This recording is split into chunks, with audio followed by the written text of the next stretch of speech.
Welcome into Texans Today. Today I'm going to be giving you my keys to victory for the Texans home opener up against the Tampa Bay Buccaneers. I'm ready. I'm ready to see this team finally show out, and I hope the Texans can bring some more juice than they did in week 1, because you cannot go into week 3 0-2.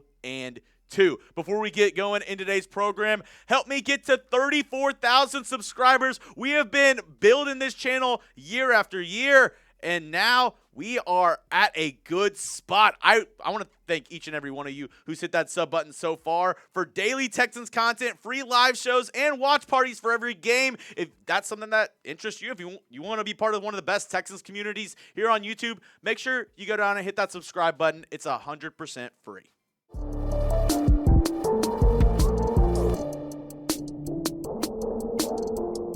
All right, coming up today is I got the keys to victory up against the Tampa Bay Buccaneers on Monday Night Football. Not going to be an easy matchup. Obviously, the Bucs, they won their division last year. Texans won the AFC South, so they play a first-place schedule, a la playing the Tampa Bay Buccaneers. So let's talk first about maybe one of the biggest keys and something that all Texans fans are praying, are hoping happens on Monday Night Football, is that we see the CJ Stroud that we know we can see in week 2. Because week 1, very underwhelming. 70.4 completion percentage, not bad. 188 yards, no touchdowns. That one interception on the ball that he threw to Jaden Higgins, and the defensive back stole it away from him.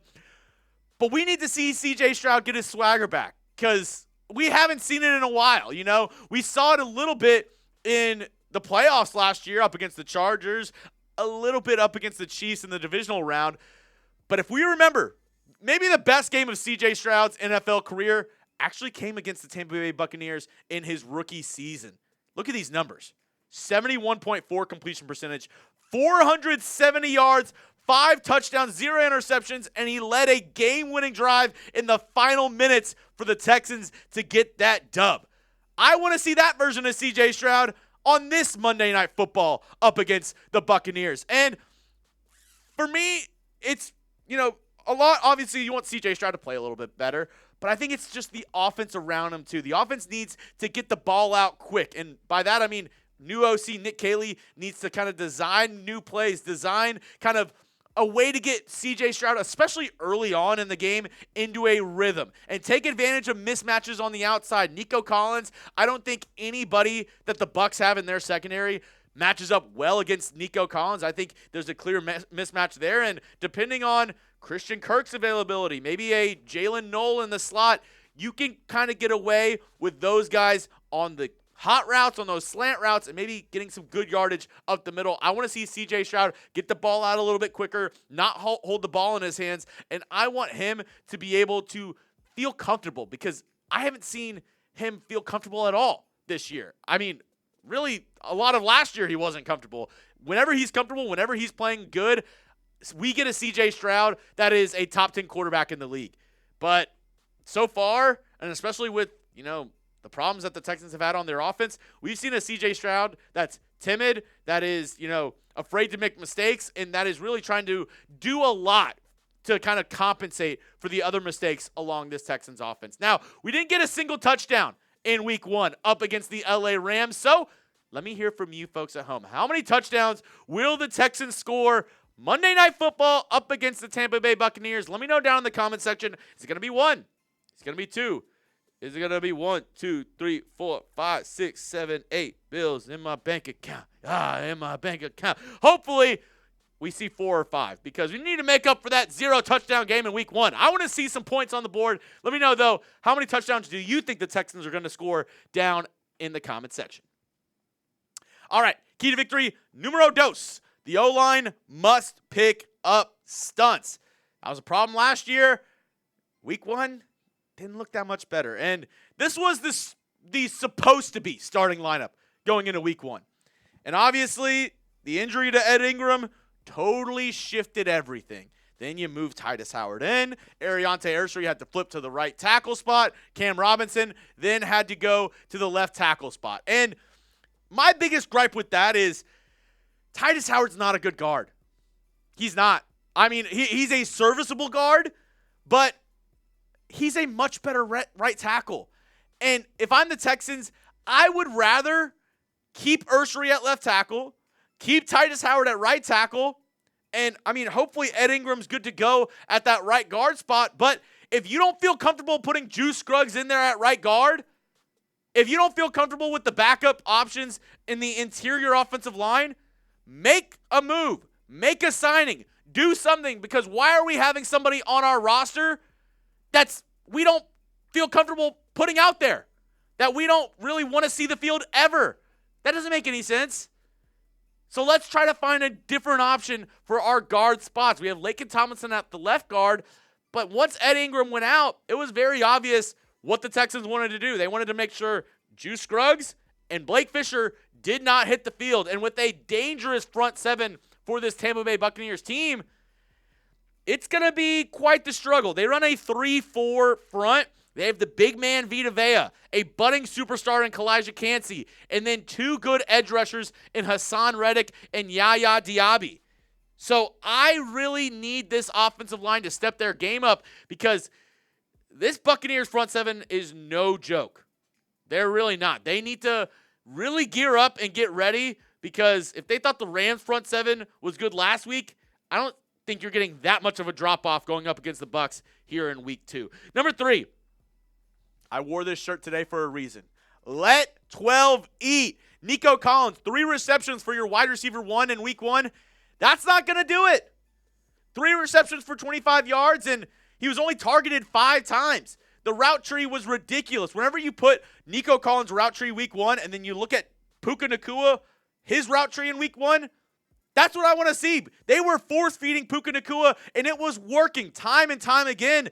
And I don't know if they were just trying to develop too many routes down the field and CJ Stroud didn't have time to get it to Nico Collins, but at the same time, Nick Caley, you're a creative OC. We brought you in to help mitigate some of these offensive problems, and I didn't see a lot of that kind of tinkering. I didn't see a lot of those adjustments from the first-time offensive coordinator. And as I look at this Texans wide receiver depth chart, obviously it was a little bit of a blow that Christian Kirk wasn't able to go in week 1, because I thought, he had a great chemistry with Stroud in the preseason training camp. Also, Braxton Berrios not being able to go, so that kind of affected what you wanted to do in the slot here and there. But regardless, your wide receiver 1 kind of got shut out. You can't let that happen, especially when you didn't have that strong of a run game either. It would make more sense if, Nick Chubb and everybody combined for over 100 yards rushing, but that wasn't working either. So this Texans offense on multiple fronts just was not cooking at all up against the LA Rams in week 1. So we really, really need to see Nico Collins and especially CJ Stroud and him and new OC Nick Caley find a way to take advantage of the mismatch of Nico Collins up against this Buccaneers secondary for Monday Night Football. I want to see what they got cooking. Now coming up, keys to victory on the defensive side of the football. How is this Texans defense going to swarm Baker Mayfield? I'll tell you that in just a moment. But today's show is brought to you by our friends over at Prize Picks. Get started today with America's #1 daily fantasy sports app out there. I love it. Producer Lopez loves it, and I know you will too. This episode is brought to you by Prize Picks. You and I make decisions every day, but on Prize Picks, being right can get you paid. Don't miss any of the excitement this season on Prize Picks, where it's good to be right. And I want to make a decision with you right now. Y'all want to play Prize Picks right now? Let's do it. Let's do it. I actually have Nico Collins, his receiving yards this week. It's the weigh-in for you. His receiving yards this week. It's at 74.5. That's his projection for the Bucs. So, let's play a little Prize Picks. More or less than 74.5 receiving yards up against the Buccaneers. Give me the more. Come on. If we want to win week 2, we got to get more on this right here. And if you want to do projections just like this, make your own lineup, well, go ahead and download the Prize Picks app right now, because I'm telling you this, Prize Picks, they put their members first. So all withdrawals are fast, safe, and secure. Prize Picks offers Venmo, Apple Pay, MasterCard, and more for quick and easy deposits into your account this football season. All you got to do is pick more or less on 2 to 6 player stat projections. If you get your picks right, you can cash in to win up to 2,000 times your money today. Like I said, just got to, kind of like we did with the Nico Collins. This is my lineup for Monday.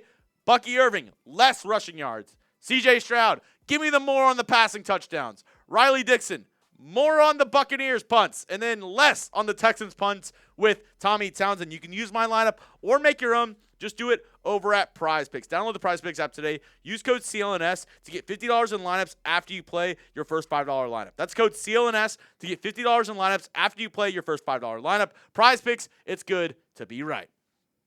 All right, let's go to the defensive side of the football and look at what the Texans could do. You got to blitz Baker Mayfield often. I was talking to our one of our Falcons guys here at Chat Sports. Obviously, they played the Bucs in week 1, and he said the one thing from that game, the one takeaway, is he said you have to get after Baker Mayfield. 3 touchdowns that he threw, completion percentage of 53.1%, 167 yards. And yes, he's a veteran. He was kind of clutch towards the end of that game, but he was not good versus the blitz. In week 1 against the Falcons, he was 0 of 6 going into the fourth quarter when pressured up against the blitz. So if the Texans are able to get pressure, especially if they're able to get that pressure with 4 guys, with Will Anderson, with Danielle Hunter, with Sheldon Rankins, Mario Edwards, sprinkle in some Derek Barnett and Darrell Taylor as well. If they're able to do that and make him uncomfortable, the back end, the secondary, if they're able to hold up, this Texans defense can stop this Bucs offense. I really think if they're able to get after Baker Mayfield, obviously, he's been in the league for a long time, and he's a veteran. He's resilient. You need to get him down when you get your hands on him and not let him settle in, especially late in the game, because that's kind of what happened up against the Falcons in week 1. He was struggling going into the third quarter, and then he pops off, throws 2 touchdowns, and the Bucs win the game. The Texans need to consistently get pressure on him, not let him get comfortable, and even going into the fourth quarter, you got to make him feel you and get him on the ground. Lastly, and it was funny, we're recording this live for our Wednesday live show on September 10th, and I actually got a question about, should I start Emeka Egbuka or Nico Collins in fantasy? I said Nico Collins because I want the Texans to put Derek Stingley on Emeka Egbuka. I know the Buccaneers have Mike Evans, and he's great. 11 straight 1,000-yard receivers. In my opinion, he's a future Hall of Famer, the former Galvestonian, my guy from G-Town, Mike Evans. But Emeka Egbuka is electric. He's looked awesome.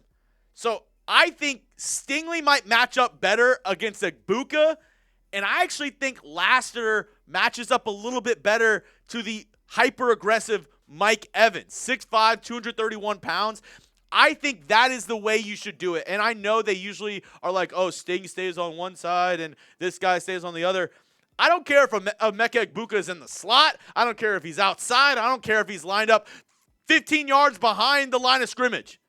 I want to see Derek Stingley wherever Emeka Egbuka is. I want him to follow him around. Because, yes, Jalen Petrie is good, but he should not be guarding the other team's best receiver in a game-time decision type of play. And that's what happened in week 1. He was up against Puka Nacua in that third down that sealed it for the LA Rams. I want our best on their best. So give me Derek Stingley up against Emeka Egbuka wherever he is. Follow him around and make him where he is not open. Cover him like white on rice. I want to see Derek Stingley, number 24, wherever Emeka Egbuka is. And that's how I think this Texans defense is going to be able to beat this Bucs offense on Monday Night Football. So in conclusion, the defense has another tough task with the opposing wide receivers. Obviously, I just mentioned you have Mike Evans, you have Emeka Egbuka, and that's not even mentioning he's not playing this week, but they also have Chris Godwin coming back from injury. So maybe thankfully the Texans don't play them later on in the season. It boils down to, though, this offense needs to put points on the board. You are not going to win games if you put up 9 points each week. I don't care how good your defense is. It's just not going to happen. So I want this team to be more aggressive. I want this team to show us more life, more juice, because it's the home opener and it's primetime football in H-Town. And if that doesn't get you jazzed up, if that doesn't give you goosebumps, well, then wake the hell up, because Texans football is here. We need to get loud. We need to cheer, and we need to hopefully get a dub on Monday Night Football up against the Tampa Bay Buccaneers like our life depends on it, because kind of does. Going into week 3, you can't be 0-2. If you made it to the end of today's video, make sure you hit that subscribe button, giving you Texans videos all year long. We'll also be live for that Monday Night Football game up against the Buccaneers. So don't miss a thing. It's 100% free. Go down and hit that subscribe button.